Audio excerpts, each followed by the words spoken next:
Miss হবে না আপনার পছন্দের টিভি শো। দেখুন জি5 অ্যাপে একদম ফ্রি।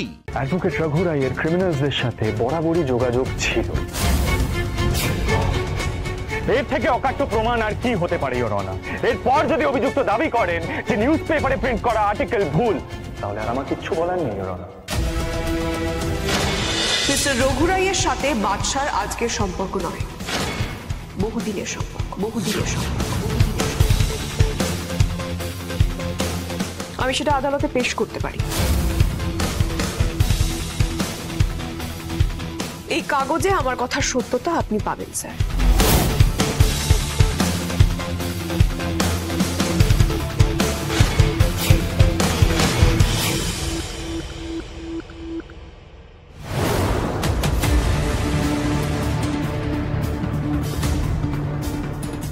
কনফিউশনের পরে জোনাকি আবার নতুন করে কি প্রমাণ পেশ করছে?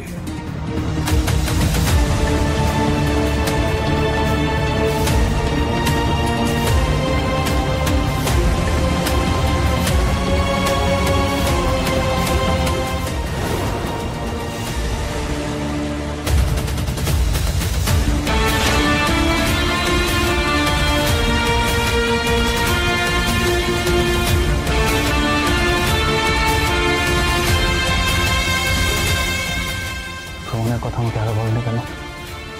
আমি এটা আজ সকালে লাইব্রেরিতে পেয়েছি।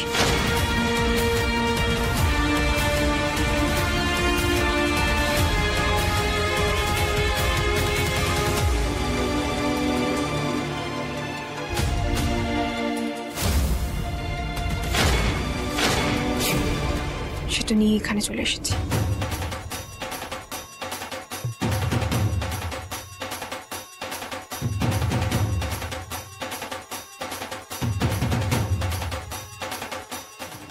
ইওর অনার, আপনি তো দেখতেই পাচ্ছেন এই খবরের কাগজে অ্যাডভোকেট রঘু রায় এবং বাদশার একসাথে একটি ছবি আছে, যেটি সেই সময় নিউজে প্রকাশিত হয়। তার মানে অ্যাডভোকেট রঘু রায়ের ক্রিমিনালসদের সাথে বরাবরই যোগাযোগ ছিল। এর থেকে অকাট্য প্রমাণ আর কি হতে পারে ইওর অনার? এরপর যদি অভিযুক্ত দাবি করেন যে নিউজ পেপারে প্রিন্ট করা আর্টিকেল ভুল, তাহলে আর আমার কিচ্ছু বলার নেই ইওর অনার।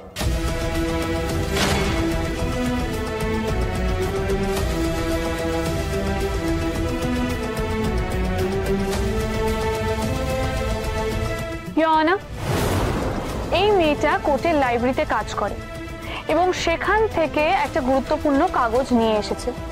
এটা কি আদৌ করা যায়? আমি প্রমাণ এনেছি মিস রায়, আর প্রমাণ জোগাড় করতে আমি কোর্টের লাইব্রেরি থেকে সাহায্য নিতেই পারি। এতে তো আমি কোনো অন্যায় করিনি। অর্ডার অর্ডার, আপনি এখন বুঝতে পারেন।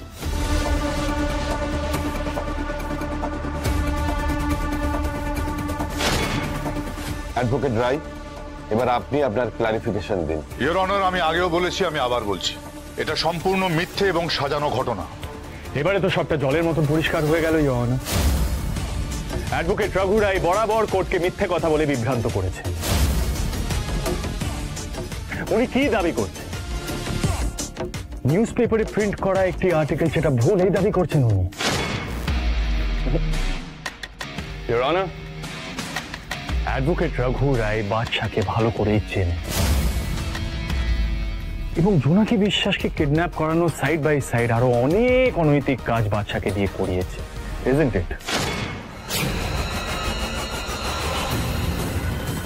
ইওর অনার, জোনাকি বিশ্বাস যেদিন কিডন্যাপ হয়েছিলেন বলে উনি দাবি করেছেন, সেদিন যতদূর আমার মনে পড়ে সান অ্যান্ড ফান ধাবায় আমি ছিলাম, এবং আমি একা ছিলাম না, আমার সাথে জাস্টিস অজয় মিটারও ছিলেন, এবং এই ঘটনাটি, এই সত্যতা কোর্টে প্রমাণিত।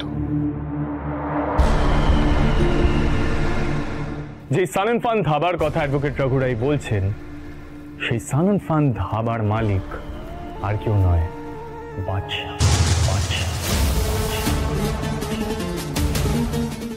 এবং সেই সান অ্যান্ড ফান ধাবায় অনেক রকমের অনৈতিক কাজ চলে এবং সেখান থেকে একটি বিল পেশ করা, একটি নকল বিল পেশ করা খুব একটা ডিফিকাল্ট ব্যাপার নয়। কিন্তু কম্পিউটারে কারসাজি করে ইনফ্যাক্ট অ্যাডভোকেট রঘু রায় এবং জাস্টিস অজয় মেটারের যে ছবিটা সেটাও আদালতকে পেশ করা হয়েছে। It's very easy your honour. এবং সেই সান অ্যান্ড ফান ধাবায় প্রচুর বেআইনি অস্ত্র এবং মাদক আটক করা হয়েছে। এবং আমি এসিপি দেবযানী ম্যাডামকে রিকোয়েস্ট করছি সেই প্রমাণগুলো কোর্টের সামনে পেশ করা হোক।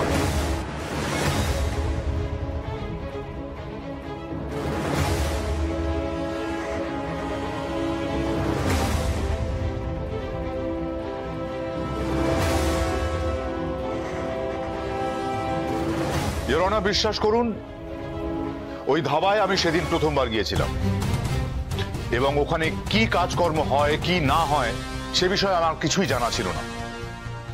জাস্টিস মিটার তো এখানেই বসে আছেন ইওর অনার, আপনি চাইলে জিজ্ঞেস করতেই পারেন। ইয়েস স্যার, আমার কিছু বলার আছে। অনুমতি দেওয়া হলো।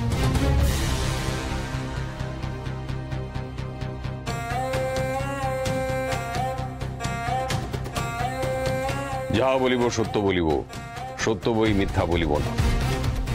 হ্যাঁ জজ সাহেব, আমরা দুজনে সত্যিই সেদিন ওই ধাবাতে ছিলাম এবং ওই ধাবাতে কি ধরনের কাজকর্ম হয় সে ব্যাপারে আমরা কিছুই জানতাম না। আর বাদশাহ কে সেটা আমরা জানিও না।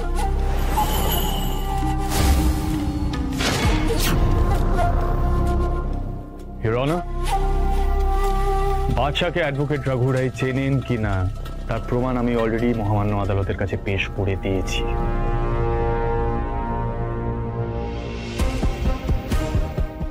মিথ্যে সাক্ষী দিয়ে এবার কোনো লাভ হবে না justice Ajay meta. Your honour, আমি মহামান্য আদালতের কাছে একটাই রিকোয়েস্ট করব, এইবার যেন আদালতের সামনে মিথ্যে সাক্ষী পেশ করে অ্যাডভোকেট রঘু রায় আদালতের থেকে বেরিয়ে না যেতে পারে।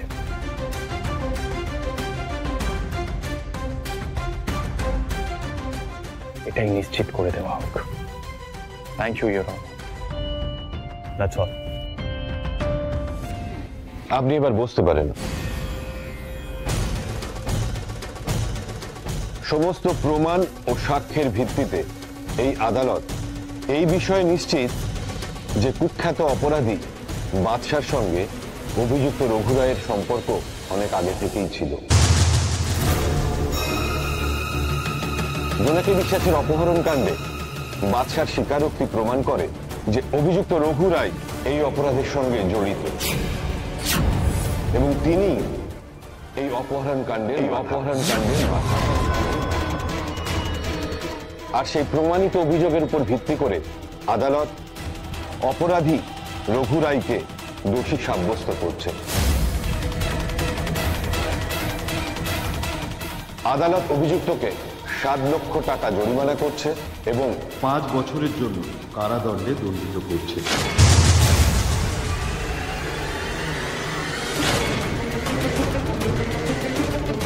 জি5 ডাউনলোড করুন আর সব এপিসোড দেখুন একদম ফ্রি।